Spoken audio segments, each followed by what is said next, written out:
Hello everyone and welcome to another one-to-one mining investment online content session. Today we'll be focusing all about battery materials. I'm very pleased to be joined by a fantastic panel of financiers, analysts with broad experience spanning across the battery metals extraction and the battery and electric vehicles value chains. We're going to get some feedback on the near-term implications for the market under the COVID-19 scenario, and also looking further afield at how the sector stands to develop across this coming decade. So joining me today on the video call, I'm very pleased to draw on the expertise of Kimberly Berman, who's Director of Equity Research and Special Projects at BMO, Ken Hoffman, who's Head of Battery Materials at McKinsey, Simon Gardner-Bond, Chief Technical Officer at TechMet, and Emily Hersh, Managing Director at DCDB Group. So thank you everyone for joining me today and giving me your time to give us some important market feedback on the sector. We're going to start off by taking a 5-minute introductory view of each speaker, giving their perspective on how they see the market at the moment and what perhaps for them is the salient point or piece of commentary around the battery metal sector at the moment. And Simon, I know you've prepared some slides for us, so I'd like to, perhaps you could get us started by setting the scene around what perspective is from London and Europe. Yeah, sure. Let me just share the slides.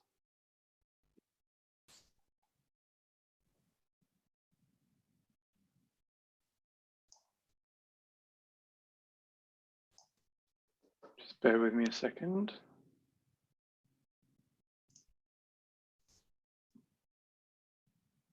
Okay, you should have the full page slide there.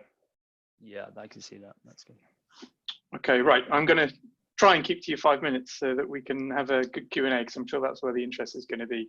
I just thought it'd be good to give a little introduction about myself and TechMet so that you know the lens at which I'm looking at this space and where I come from. So TechMet is a private company and we are building a scalable platform of a portfolio of assets that are providing the raw materials for the technology metal supply chain, and battery metals is a big part of this. There's sort of 3 buckets really that we look at in terms of the end use of these metals and materials, because obviously some of them are chemicals. But the 3 buckets would be electric vehicles, renewable energy, and battery storage. And they all do kind of go hand in hand. You know, we're seeing this transition towards this greener, more electrified world, and it's really the reason TechMet exists and the reason I joined them almost 2 years ago now is because this is really, we look at this as a once in a lifetime investment opportunity where this is going to be a huge growth sector.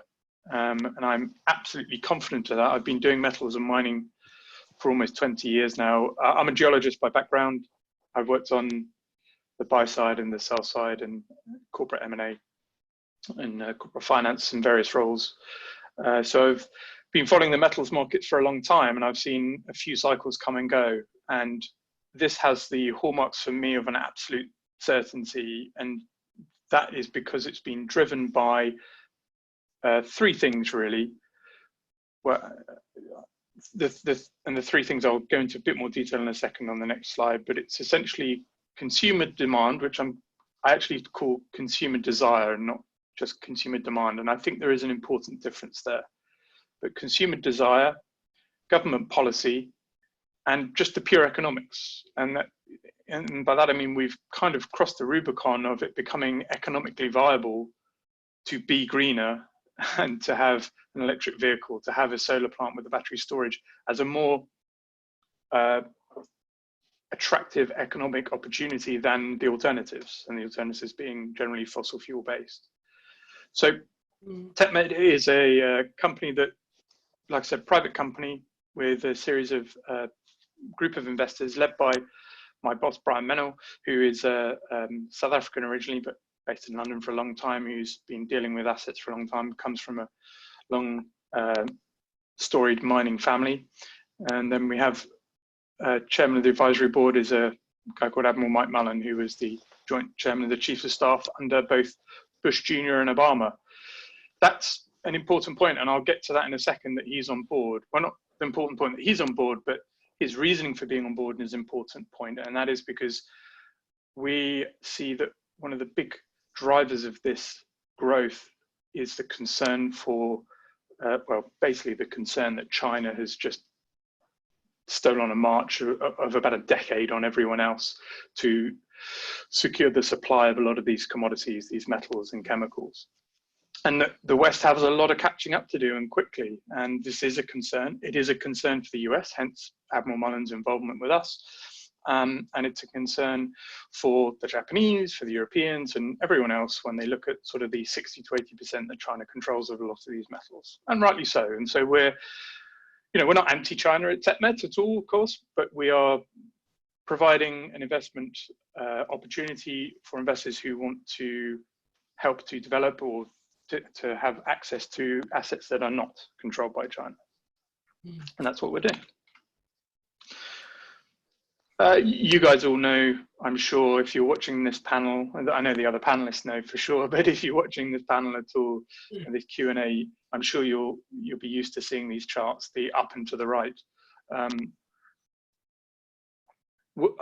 All of the work we've done, all the figures I'll be quoting are TechMed's proprietary work that we've done, a lot of analysis that we've done, but they're very similar to most people's. I would say we're very close to consensus. And it's telling that, I've reviewed, I reviewed 10 people who are looking at the sector, and they're all pretty much in the same ballpark. That should tell you something. So one of the points I wanted, it's a specific point that, that I wanted to talk about, because I did mention it to Adam, because it's something that I'm not sure people have, or a lot of investors are aware of. And, we talk a lot about, so I talked about consumer desire, not consumer demand. And that, I think, is important for EV sales going forward, because I think the people who are buying electric vehicles, and this isn't just the early adopters, I think this is, really filtering through to the wider market of purchasers of electric vehicles, and they're not just considering pure economic theory. Consumers often do, that you can draw a sort of broad brush line as to where they're going to go in terms of consumer demand for certain products. But for electric vehicles, there is something else at play. There is environmental concerns. There's a desire to be doing something good, the desire to be improving your own neighborhood, to be improving the air quality around your own house, around your own neighborhood. And that does play a part. Now, the other sort of second leg of the growth for electric vehicles and for batteries and lithium-ion batteries, and consequently the demand for metals, which is what we're focused on, is government policy. Now, I'm quite cynical about politicians. I think a lot of people are, especially nowadays. But politicians will do what the electorate want them to do. But the interesting point about the EU emissions legislation at the moment is that it is harsh, and it is punitive on the auto manufacturers. And I'm going to show you some numbers, highlight some numbers in this chart on the right here in a second. But the interesting thing is, for me, and we'll probably have something to say about this. We can talk about this and maybe in the Q&A. They've asked for within a couple of weeks of the lockdown, they asked, the European auto manufacturers got together and wrote a letter to the European Commission to ask for some leniency with these, the level of EU emissions penalties that they're facing this year and next year. And they were told quite blankly, no, you're going to pay. And the interesting thing for me, and this is the one point, is how important are these fines compared to the normal economics, the normal day-to-day running of these companies? Because I won't go into the nuts and bolts of how the emissions penalties are calculated. It's basically to do with your fleet of cars that you sell in a year as an auto manufacturer in Europe. They work out the average grams of CO2 that the fleet emits per kilometer traveled. So essentially, the more efficient your cars are, the lower that average will be. And there is a number that they're all trying to reach. It's slightly adjusted to do with the weight of the vehicles, because some manufacturers specialize in certain types of vehicles. You can see Jaguar Land Rover down here, and obviously, they don't really do, Jaguar Land Rover doesn't do small city hatchback runarounds. But those allowances are not huge, I would say. Now, the thing that, like I said, people are maybe not aware of is A, the size of these fines, and B, how important these fines are. So I'm just highlighted a couple there, but this is by the way, this is the penalty. This is from a consulting company called PA Consulting. You're a European consultancy who specialize in transportation. And they published a report. This is free on the web. You can all go and look at it if you like. I'm happy to circulate the link to it later if you want. And they've done some very good work. And what they looked at is they said, this is pre-coronavirus, I would say. So this is actually a best case scenario. It's going to be worse than this. But they looked at the number of vehicles, the types of vehicles that that manufacturer was launching this year, had launched previously, what their sales projections were, and they tie that together with consumer surveys as well to sort of say, well, we think that VW, for example, are going to sell this many vehicles, and of those, there are going to be so many batteries, so many hybrids, blah, blah, blah. And they worked out that Volkswagen's penalty that they're going to have to pay for 2020, so due in 2021, is going to be 4.5 billion euros. Fiat Chrysler, 2.5 billion euros. Renault, billion euros. Now that's great. You can throw numbers about. If you don't really know anything about the autos industry, maybe that means nothing. So this is why I think this next column is the most important one, which is these numbers as a percentage of the normalized, so 2018 EBIT.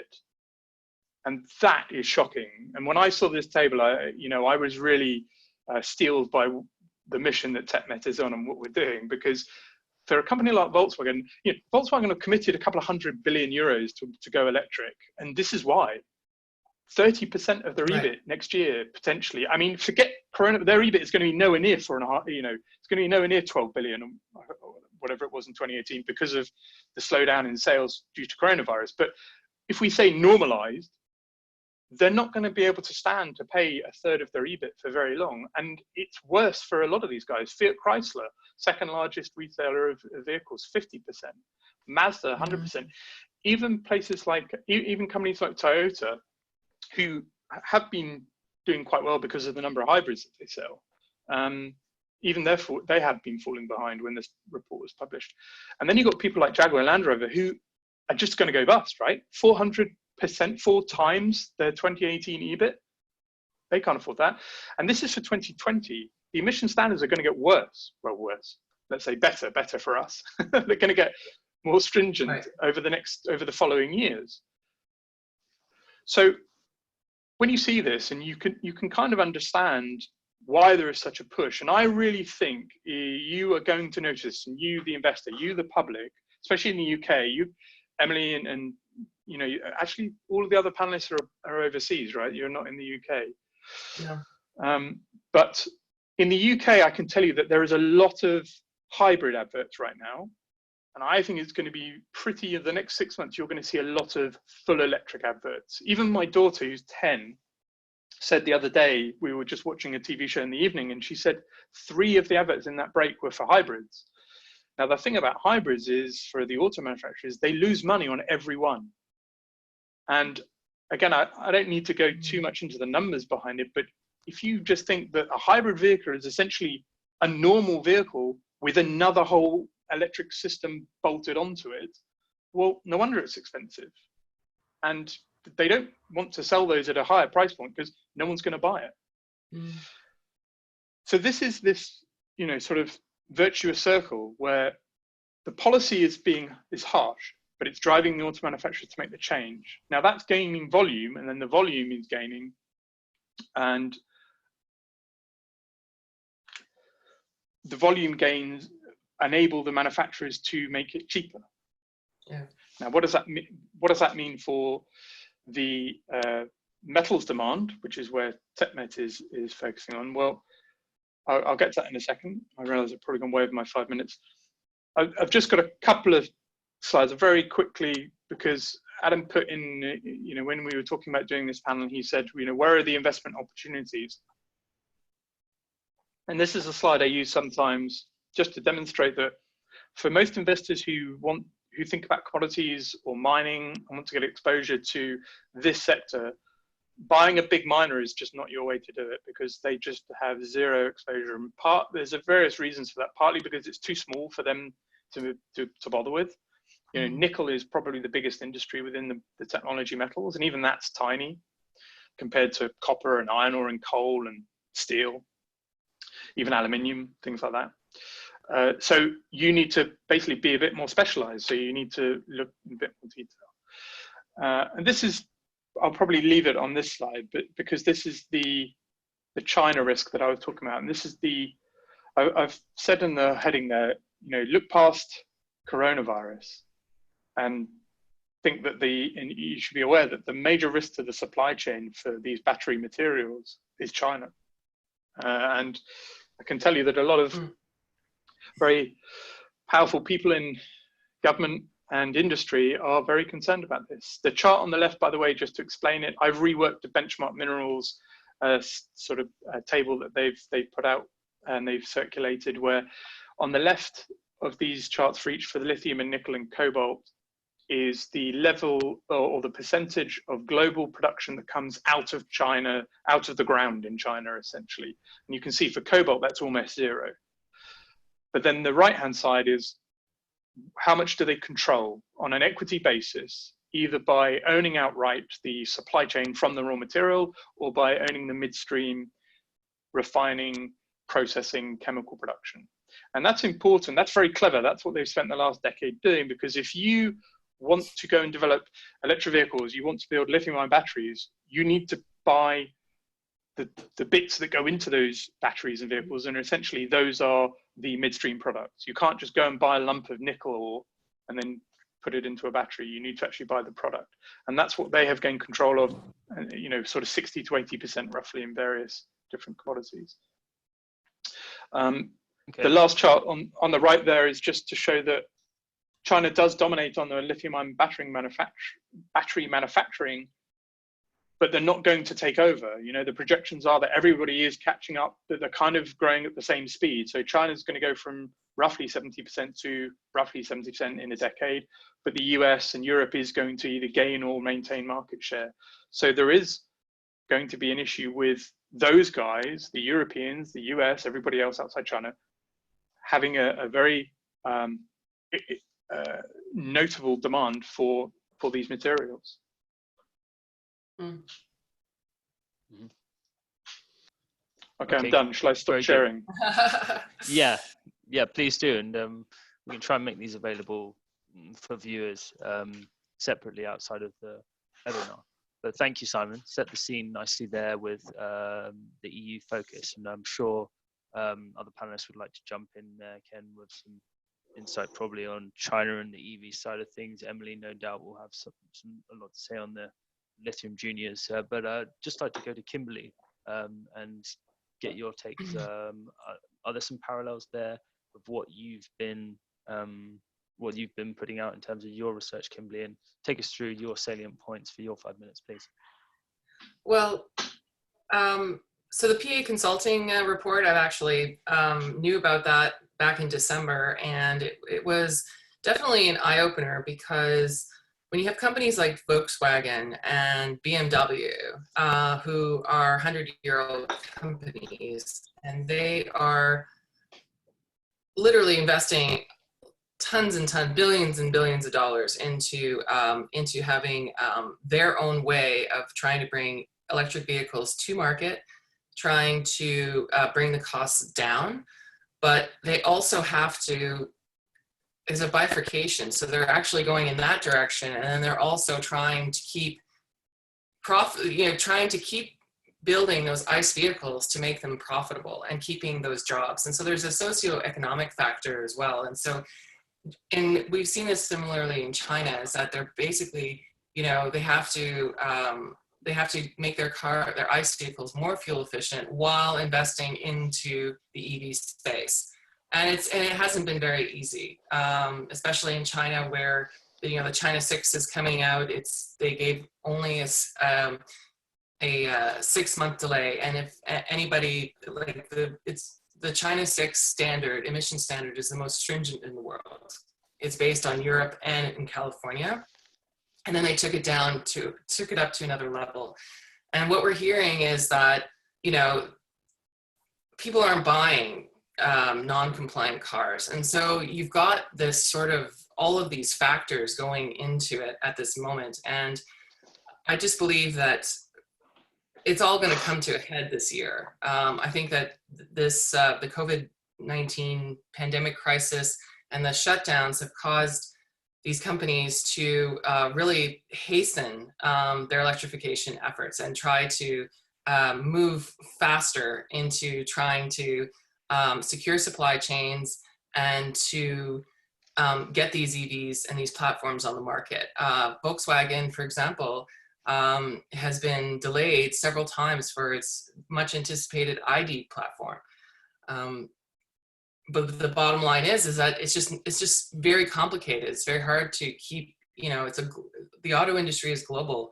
If there's a shutdown in Mexico, then you're not going to get some of the parts that you need to build these cars. And so I think that's what we're going to see this year, is that we're going to see everybody just, clamping down and securing supply chains in a very aggressive manner and starting to bring maybe some of those, raw materials locally. Yep. Okay, excellent. Thanks, Kimberly. Ken, I know you look at China a great deal. Do you have any comments or echo any of the comments shared so far? And also just take us through perhaps what's top of mind for you at the moment in terms of how you're seeing the industry developing.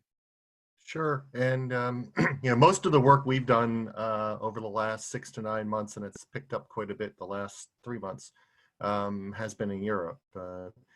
Europe sort of has a view of, they do want electrification. I think the numbers we've come up with is it's a 15,000 euro a vehicle penalty is actually what will be tacked on. But they want the supply chain in Europe. So they're pretty much knocking China out of it. If localization is a huge thing. And the way that Europe is doing this is not saying, no, China, we can't buy your materials. It's, and we've done a lot of work on this. What is your carbon footprint? What is your water footprint from every single operation you buy from? We want to see the CO2 statistics, et cetera. And most of the Chinese operations through that value chain can't perform that. And so what they're also saying is, in order to reduce your footprint, you'll probably have to put operations in Europe. And when you really dig down on what's available in Europe to supply the European car industry, it's almost zero. I mean, Northvolt hasn't started. You have all these gigafactories, none of them have started. You don't have any lithium facilities in Europe. You don't have any CAM facilities in Europe. So it's a value chain that's on the come, but just doesn't exist today. And it's, and it's sort of going to be interesting who's going to set it up and how it's going to be set up. It's frustrating from an investor standpoint because you really only have one place to invest, and that's lithium. And lithium's pretty much a bankrupt industry at this point in time. I mean, you can't hide it. You got Tanky selling off everything that they possibly can. You have Galaxy shutting down. It's a disaster out there. So you sort of have this juxtaposition of huge upside potential on one side and a value chain and an investable industry that's sort of, been pretty bad. So how do you... Can I ask you about you? It's interesting. I really like your honesty about the lithium industry. I'm sure Emily's going to jump in any second as well to talk about lithium stocks. But I think it's interesting what you just said there about that it's bust, and it has all the, all the news stories coming out with, fire sale of assets or whatever, panic sale of assets, price in the toilet. But I know you've been in the metals and mining game a long time, and surely this is just metals and mining, right? This is just a cyclicality. No, it's not at all. Actually, I would think what you're seeing is in the lithium space, there's been 2 types of players. There's been the low cost providers who wanted to be merchant suppliers and sort of take the spot price. And then you've had the contract players who have sort of gone to try to get themselves in through the OEMs. And so I think you've seen the companies who have gone long-term contracts with the automakers, and the automakers are trying to secure their chains. Those have done quite well. It's the ones who said, I just want to be low cost and I'm going to throw my material into the world market. And those have not, that has not been the way to do it. So when we've talked to companies trying to come into this space, we're like, look, you need to be attached. You're almost like a specialty chemical company or a bespoke manufacturer. If you're trying to look at it as a commodity company who I'm really low cost and I'm just going to throw this into the market, that probably won't work in the way the value chains will eventually be set up. Yeah, I'm gonna jump in, because I think that there's one of the issues that lithium and other battery metals, other critical minerals, as the U.S. is dealing with them these days. One of the things that they share is that there is fundamentally two technical processes that go along with the operation. There's the physical extraction, which you can make look like mining, and then you've got the high level advanced processing that makes your material technology ready, right?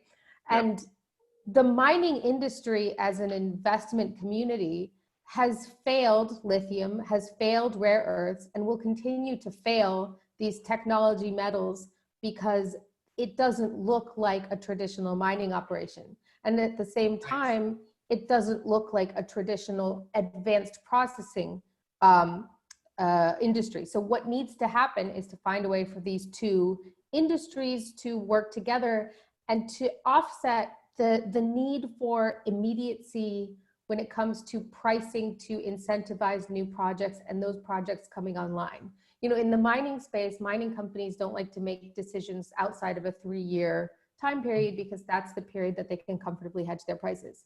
That's fantastic. That's not going to work when applied to metals or materials that have to go through a 2-year qualification process to be in this supply chain and thus able to achieve the margins that the investors want, the margins that'll pay down the investment. And I think that to Ken's point, the spit show that the lithium industry is in, especially with these people that came in with a merchant or spot attitude, is that merchant or spot attitude ignores the fact that if you want to sell into a qualified supply chain, it's not just relationships, it's a 2+ year qualification process. And new players can't go through that quickly. And I'm going to just share my screen quickly.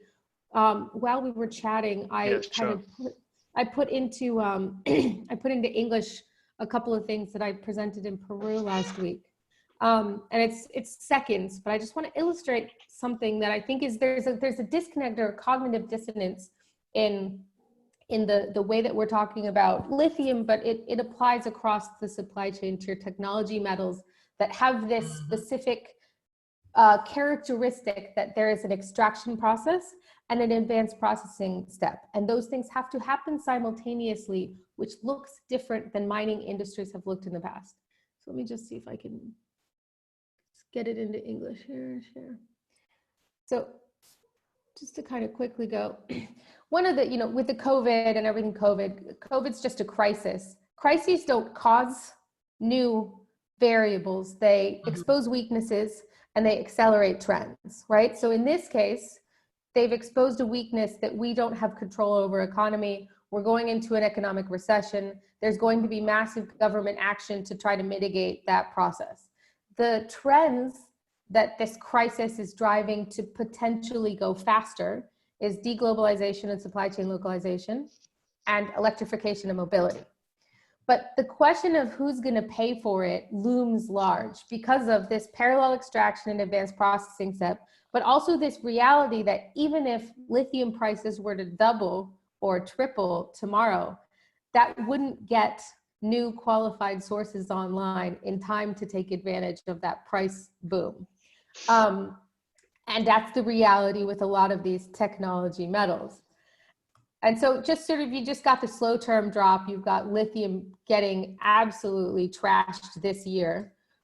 But you've got, on the other hand, the trend toward electrification. So while the new vehicles purchased is going to be much lower, the percentage of those vehicles that are electric will be higher.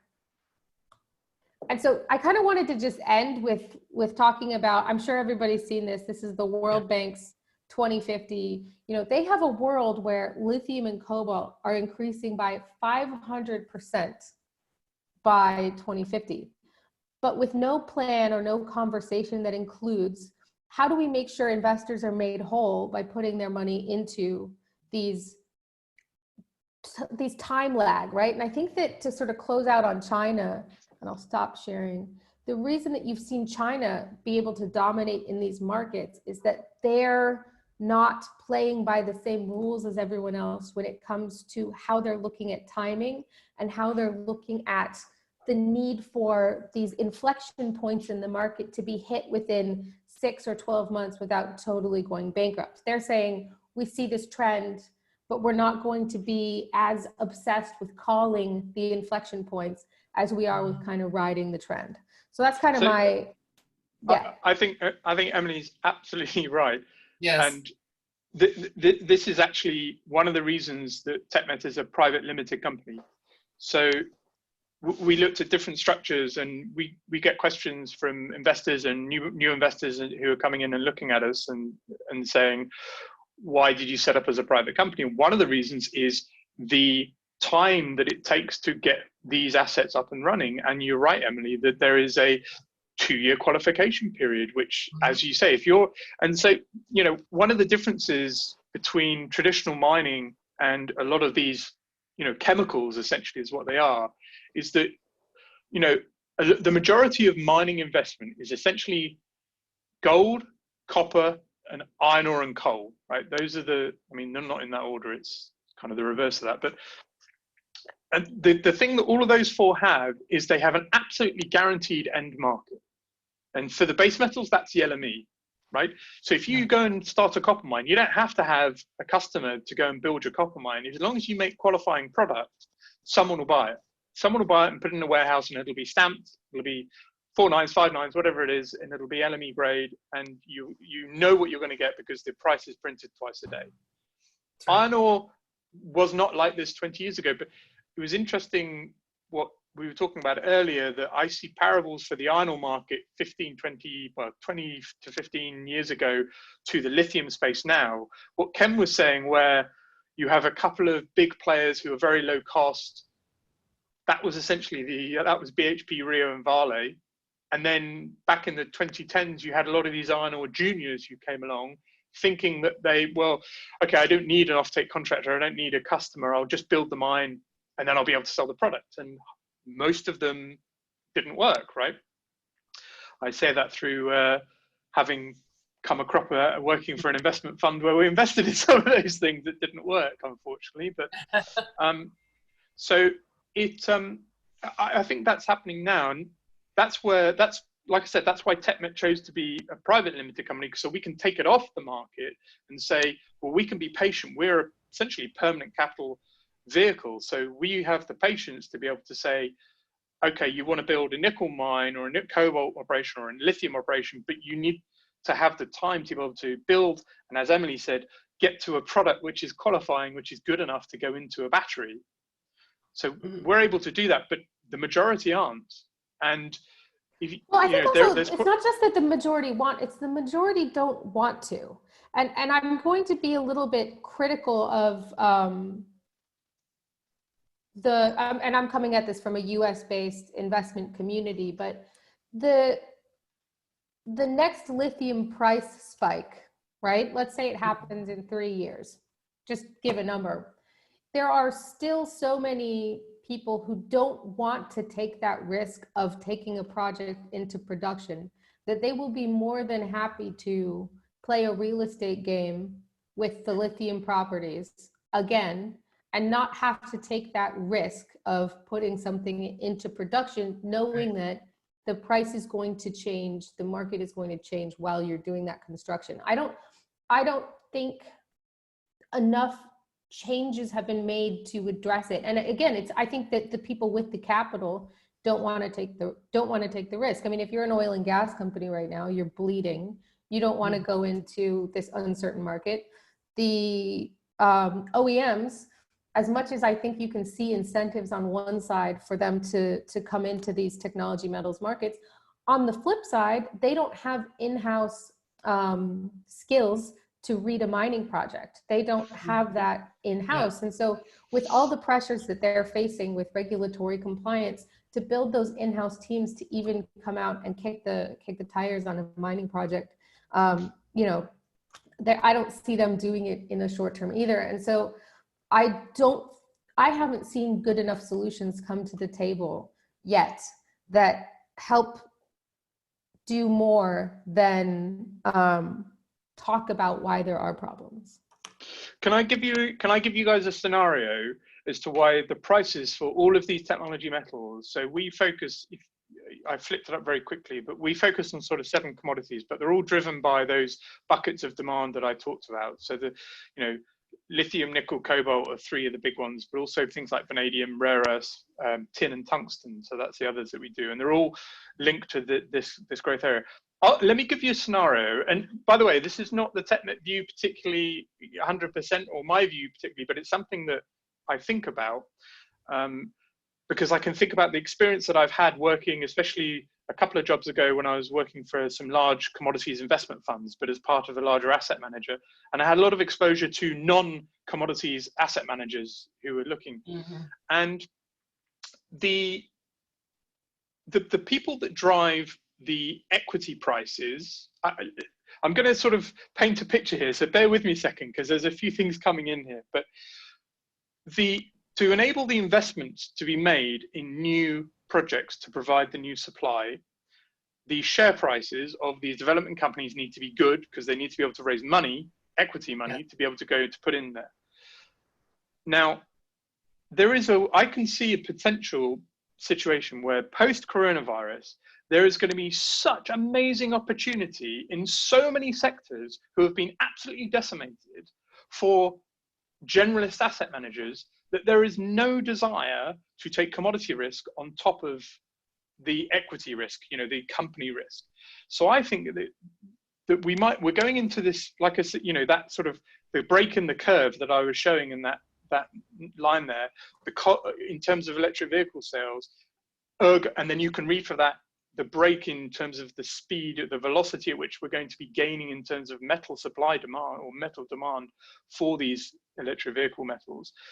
But I think there's a risk that the capital is not going to be available to develop these projects because the equity markets are just going to say, no thanks, I've got far more value in Walmart or just general retail stocks, which are going to, they've all been decimated now. They're all going to go bananas because, okay, I know it's terrible, but in terms of general, the general world economy, this is quite a short, I believe this is going to be a short problem and it's going to recover quite swiftly.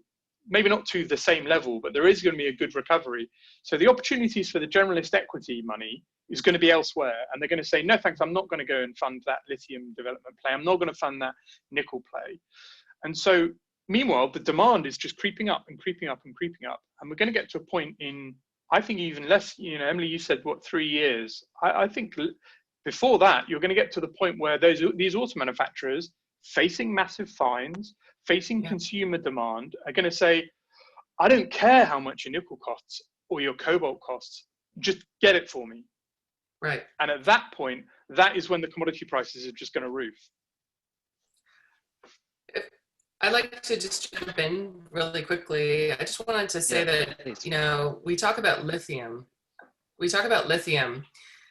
But nickel and cobalt have a lot of the same problems. For example, nickel is used in steel industry mostly, and all of these high nickel batteries definitely going to be an issue. And the mining and the chemical processes that are required for both cobalt and for nickel for the battery industry is different. It's not like, okay, I got the stuff, here it is, what can you do with it? And the qualification process is definitely something that it's across the board. It's not just for lithium. Another point I'd like to say is that what we're seeing is also that the OEMs are now starting to actually invest in mining companies as well. So they want to take control. And so, like Mercedes, if you look at Mercedes, you look at BMW and Volkswagen, they're all looking at trying to control their supply chains a lot tighter. They don't want to be exposed to that commodity risk. They don't want to have that supply chain risk. And so what we could be seeing is that, in the mining industry is one thing, but in the auto industry, they have very healthy balance sheets, even though the margins are. What are some of the examples of OEMs putting real capital into mining companies? Well, there's just if you look at BMW and Mercedes, they obviously they don't say where they're going, and it's all hush hush, and that's one of the problems. From my perspective, is just to get real information, even on pricing. But what we're seeing is that people are coming to us and coming to the investment community to ask about ways that how they can secure supply chains.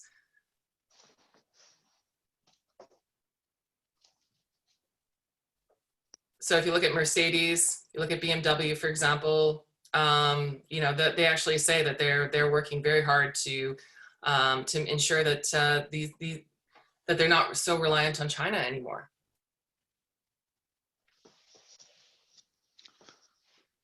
Yeah,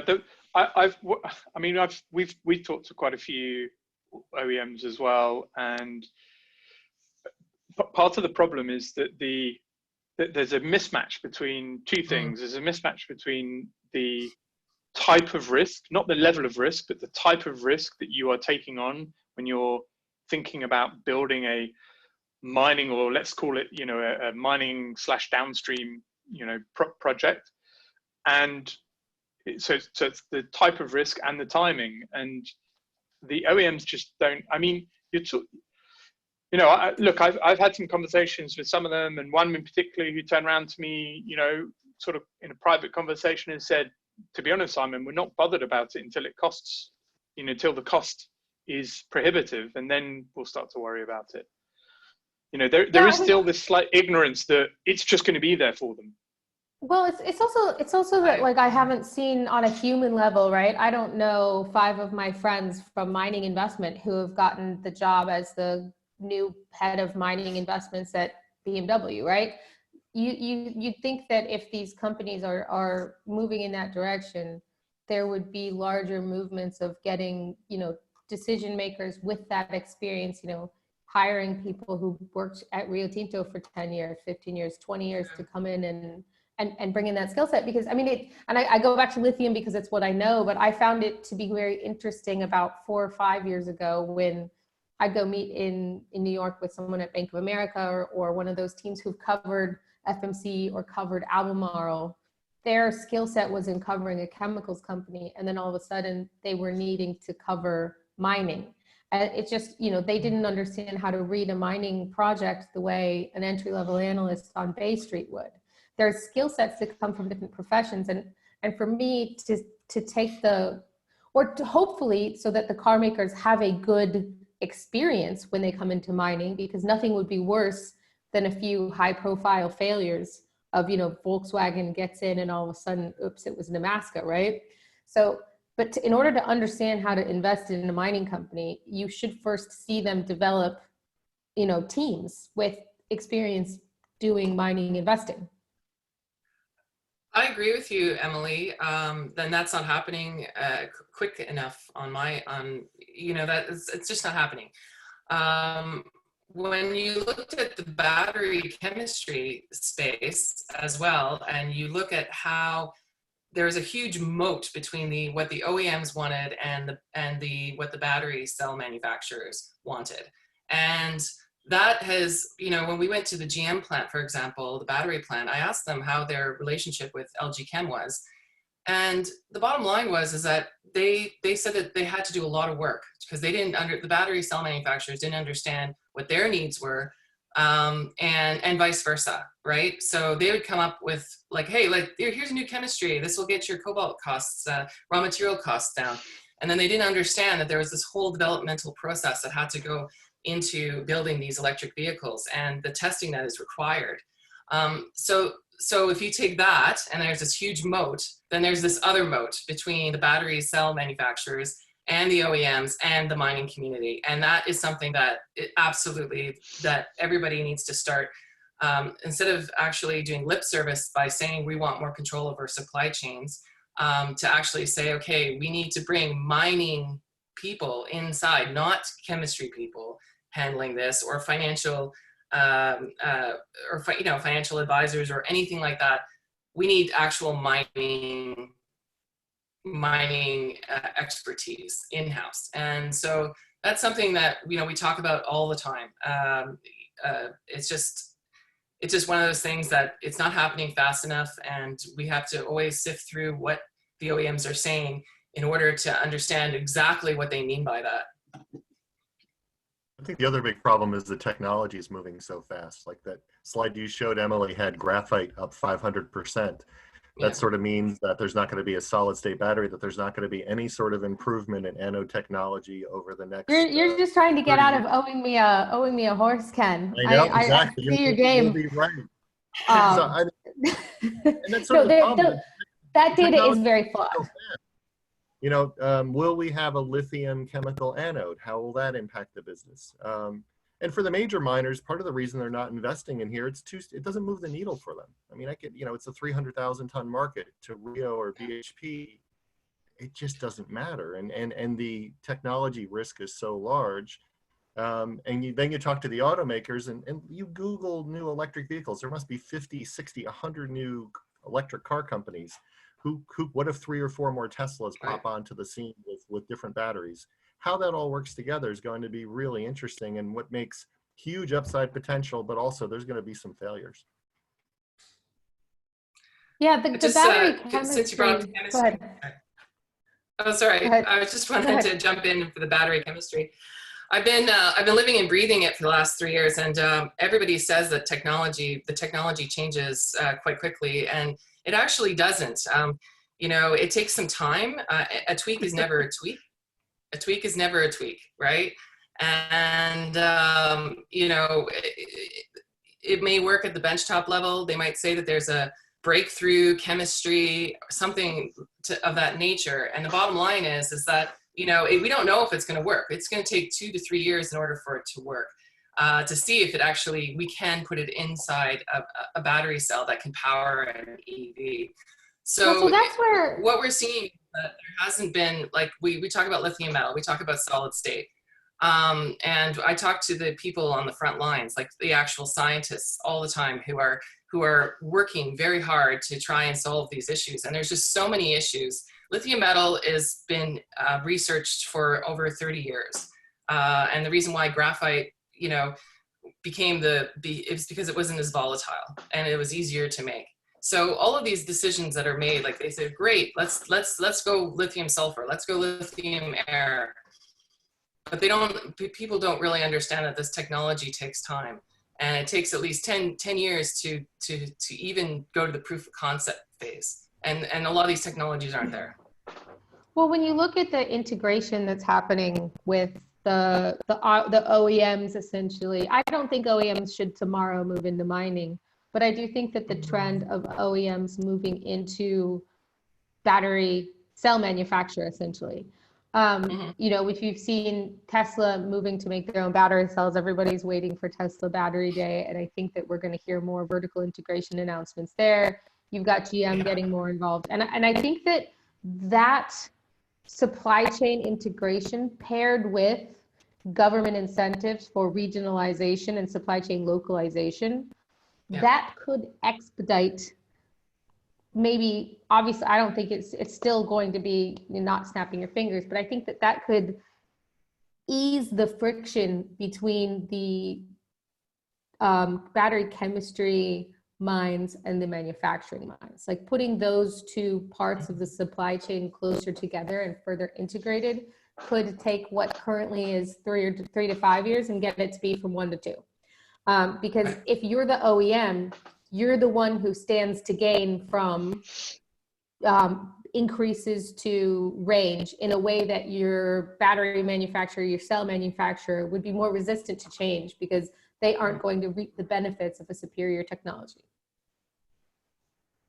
But I can just on one point that Ken was talking about earlier, where everybody was talking about really about the OEMs getting into mining and sort of employing a team that Emily was talking about, employing some mining expertise to go and look about securing supply.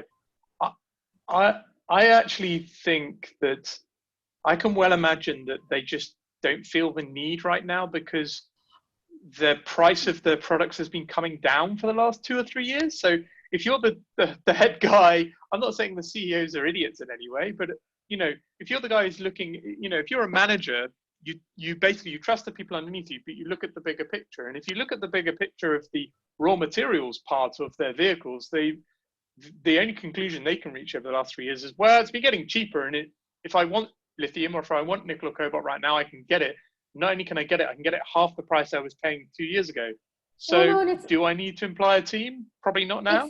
It's also thinking that, this is currently a feather in my cap. This is making me look good. If the prices are going to spike later, I don't have a long-term, it's not my problem. It's not affecting my quarterly return. It's not reflecting my annual bonus. I don't care. It's not my problem. Yeah. That's actually the same reason that the generalist public equity markets are not backing this space as you might imagine they would, because they, and like I said earlier, a couple of jobs ago when I was working on some public commodities funds where I'd have to write monthly activity reports and I'd have to write quarterly returns reports on the fund. And, if I was going to make an investment on a personal basis, I would want it to perform in the short term so that I could show how clever I'd been, right? So, and how, but I'd show that I'd made my public investors a return. Again, harking back, that's why, one of the reasons why TechMint's a private company, so that we don't have to sort of look at an investment on a quarterly basis. We can say, well, we believe in this space, we believe in that underlying dynamics, and we believe it's going to be immensely profitable over the medium to longer term. But the public markets just aren't going to do that. And that's, I think that's where the OEMs are right now. At the moment, it's dirt cheap to buy the materials. I do worry slightly that what are they using for their internal projections? Because, then you're right. You should ask someone like me who's been predicting, tracking and forecasting commodity prices for almost 20 years. You should ask someone like me or Ken or anyone like that and say, what do you think the commodity basket for my battery will be in 10 years? Because I can tell you it's not going to be the same as it is today. It's going to be multiples higher. Now, if they're not using that for their forecasts, they are really going to be in trouble.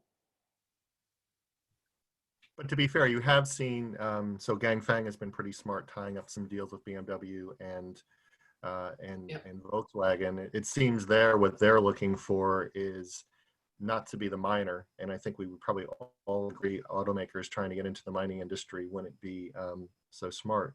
But how can they control the supply chain? And I think that's what they're trying to figure out is, I think Volkswagen's been very interesting. They've tied up pretty much every cell manufacturer. And what's interesting, I found out, why are these companies cell manufacturers? It's because they made videotapes, and the disposition of videotapes sort of got them to try to understand how to do batteries. But it also shows you how new this is. But will the model be the big automakers controlling the value chain as they do in steel and some other areas? Or will it be the cell manufacturers, or will it be the cathode guys? Who's going to control the sort of the value chain? I think they're all trying to figure it out for themselves. Do you have any ideas on that? Does anyone have any inclination who's going to take that level of control? I think rather than I don't have the forecasting abilities to look out, but I think that rather than who's going to control, I think it's more interesting to look at who's going to fall out first, right? So I think that for me, I think that the cell manufacturers are going to be the first casualties to players exerting greater control over the supply chain. I think that the OEMs are under pressure to get their costs, under $100 a kilowatt hour. I think that, you can do that.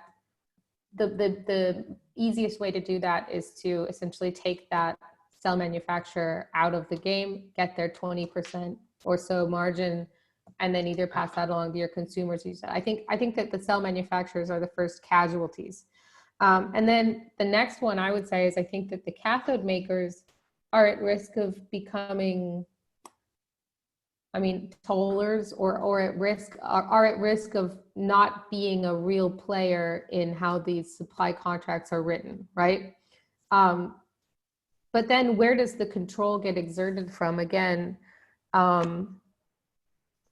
maybe I don't have the wealth of experience, but it's hard for me to envision a world where the automakers want control over it that far, because, you know, if you look at the traditional auto industry, right, the automakers have very, you know, struck a balancing act of picking what's their core competency, making these engines, making these drivetrains, and then basically outsourcing everything else, but then crushing the margins on their producers who sell them their parts. The fundamental makeup of an electric vehicle is different because the value comes from the battery and the battery management system, not from the drivetrain, and not from what those automakers have their core competency in. So it's not as easy to translate their model of kind of control and, you know, hub and spoke, or essentially get a lot of little manufacturers. You know, they don't make the tires, they don't make the this, they don't make the this, they don't make the this, but they know that that company exists just to sell to them so they can exert control over the supply chain that way. I think that the value proposition of an electric vehicle causes a change in thinking that I don't think all of the automakers will be able to follow.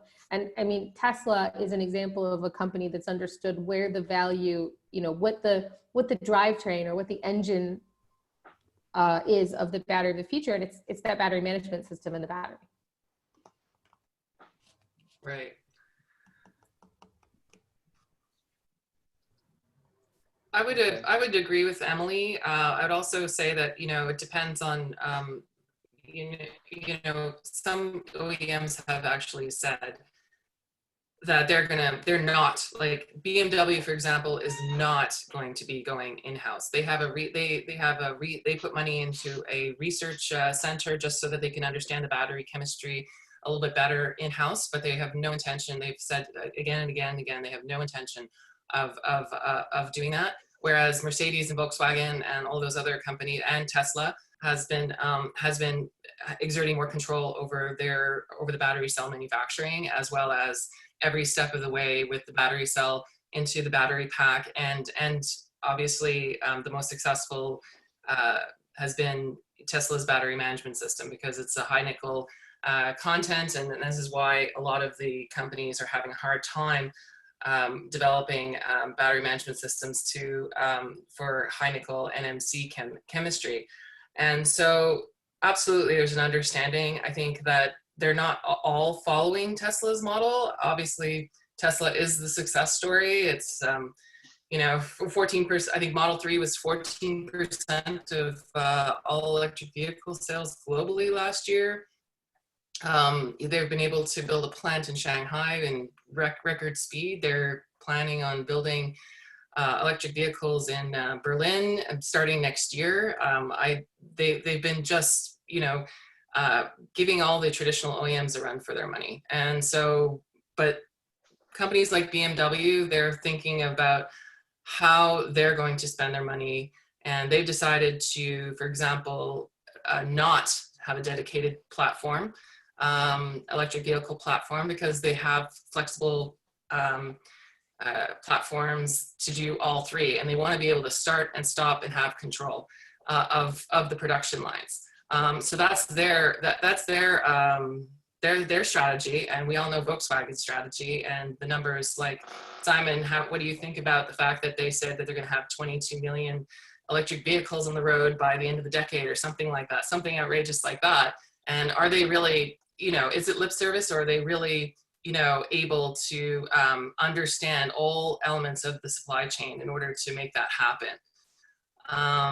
So you have to look at the individual OEMs and what their strategies are. But we're seeing some clear lines, and people are just going their own way. They're not following Tesla. They're doing what's best for them and what's best for their future.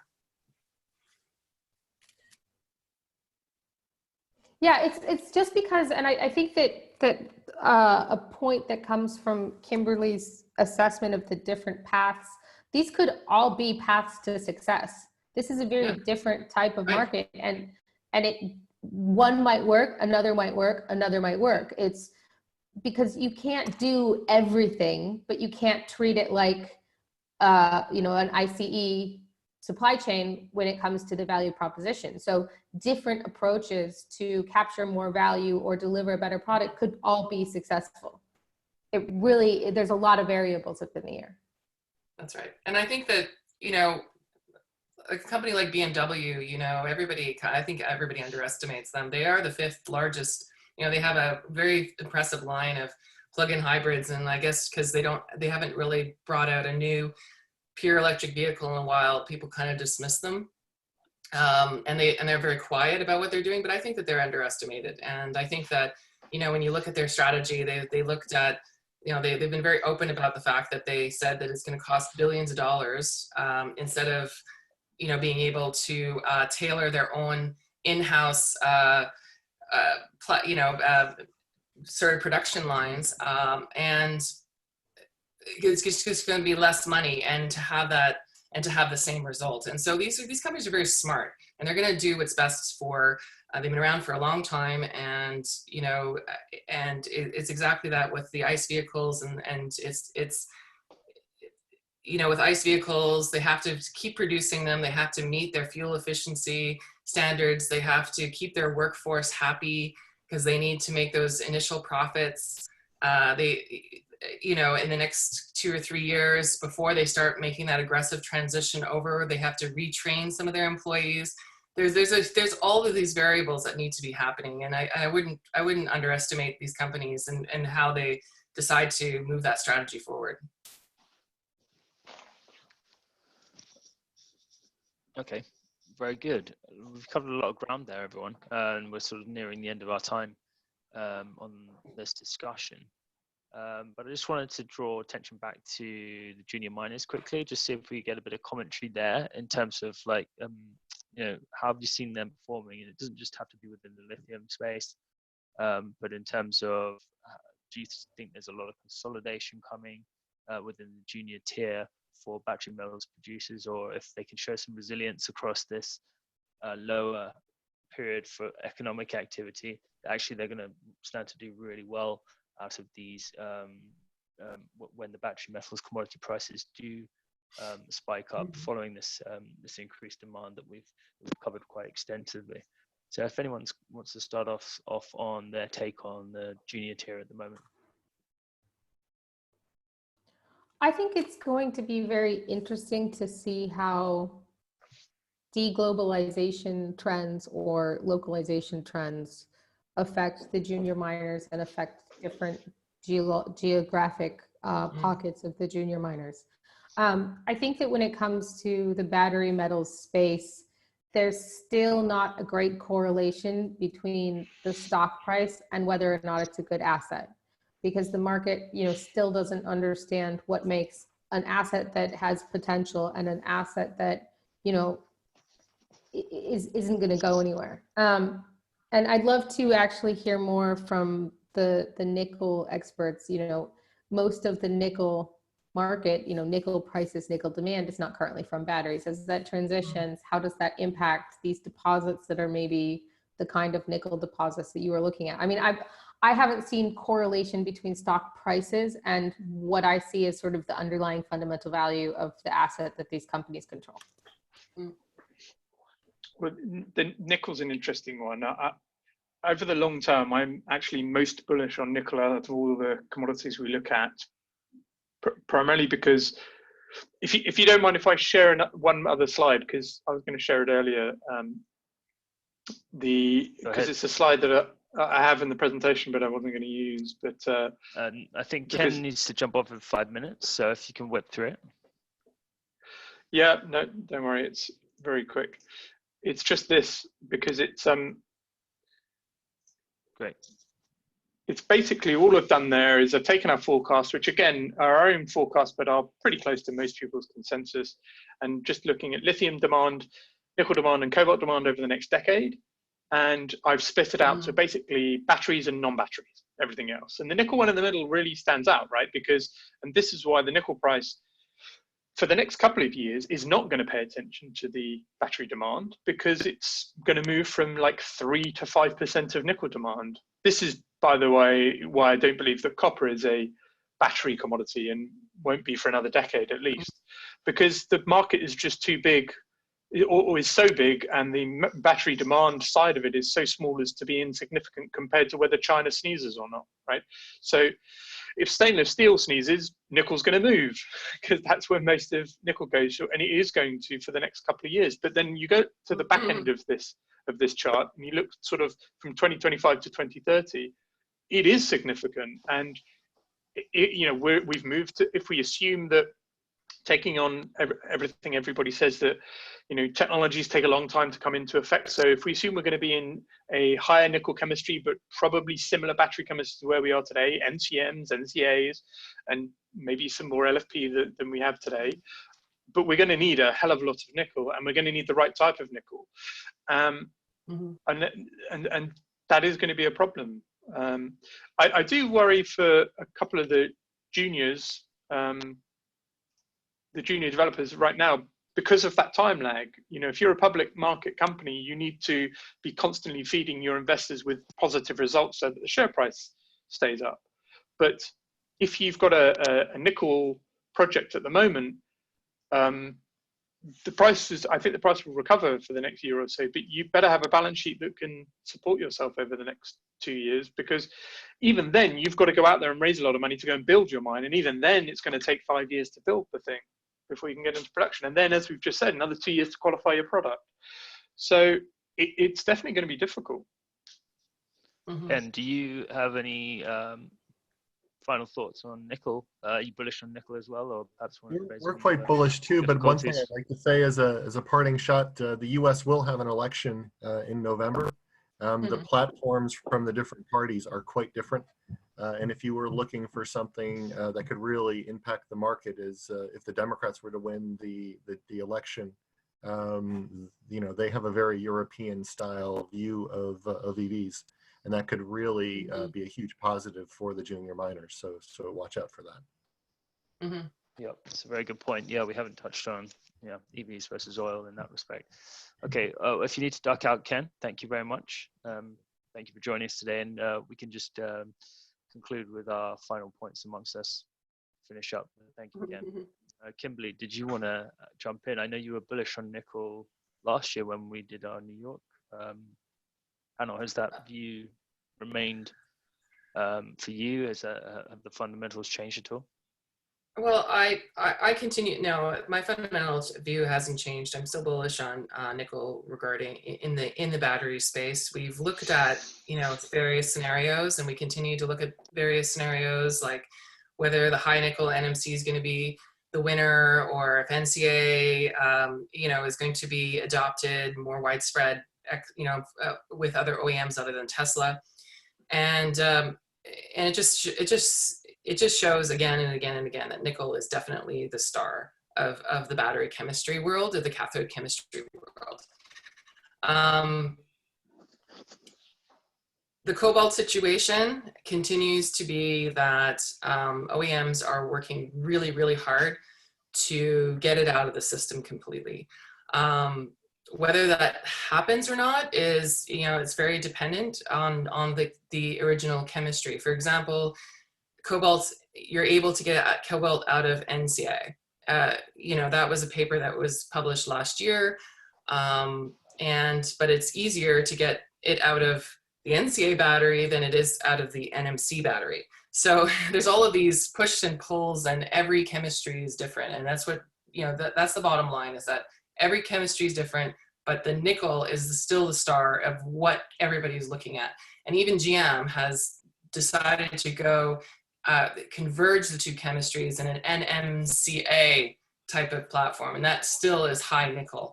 So nickel is what creates the performance of a Tesla. And so I think it's going to be a really long time before we see that going away anytime soon. I think that at least in the next 5 years, I think it's going to continue to be the star. Here's what confuses me, right?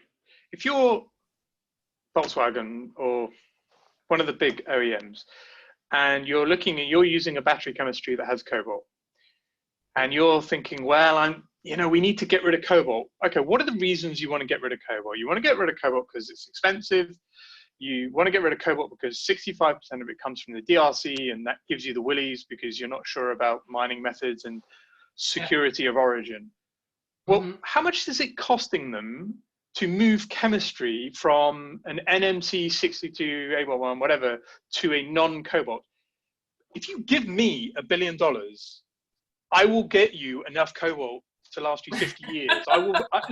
It's not that rare an element. It's not that difficult to find, right? It's just you need to find good projects in safe jurisdictions. None of them are going to be huge, right? Like cobalt is not, what is it? One primary cobalt mine globally. By the way, you said that being it's 99% of cobalt is a secondary of the cobalt market physically is secondary. Yeah. So you're not going to go and find a cobalt source, right? You're going to have to go and find 50 cobalt sources to feed. But none of them are going to be very big or very expensive, right? Like a decent cobalt grade copper mine in Zambia, which is a perfectly great operating environment.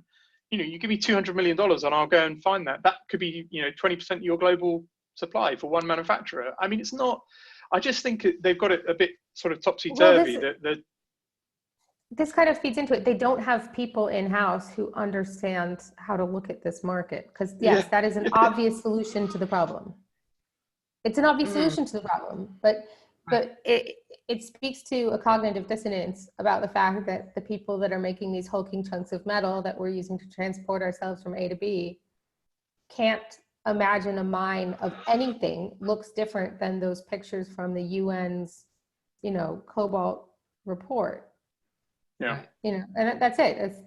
The fact that the solution that you propose does actually solve the problem doesn't solve the larger problem of the cognitive dissonance between human beings and where their stuff comes from. Yeah.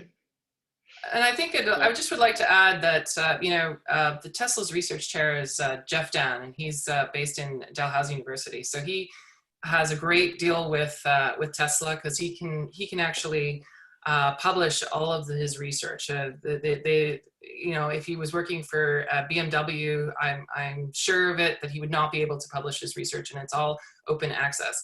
And he was in China last, I guess, spring, and he said that he did a presentation about how he got cobalt out of the battery system to Elon Musk, and Elon Musk said, "That's great. Now get rid of nickel." So, everybody's trying to, now get rid of nickel. So if they can technologically move past this dependency, I believe in the long term, it's something that is definitely on the table, and this is what they're looking at as well. Right, so interesting decade ahead for cobalt then. That's one way to look at it. Okay, well look, we've covered a lot of great ground here, and I've barely had to ask a question as a moderator, so that's always a good sign. Thank you everyone for joining us. That brings us pretty much to time, but it's good to sort of put some issues to right within the industry and cover where the sort of the opportunities are and the positive stories as well within the battery metals segment at the moment. It's been fantastic to be joined from Toronto, Buenos Aires, New York, of course London, and it's great that we can still put on this discussion as an industry touch point. So thanks very much, and I'll leave it there.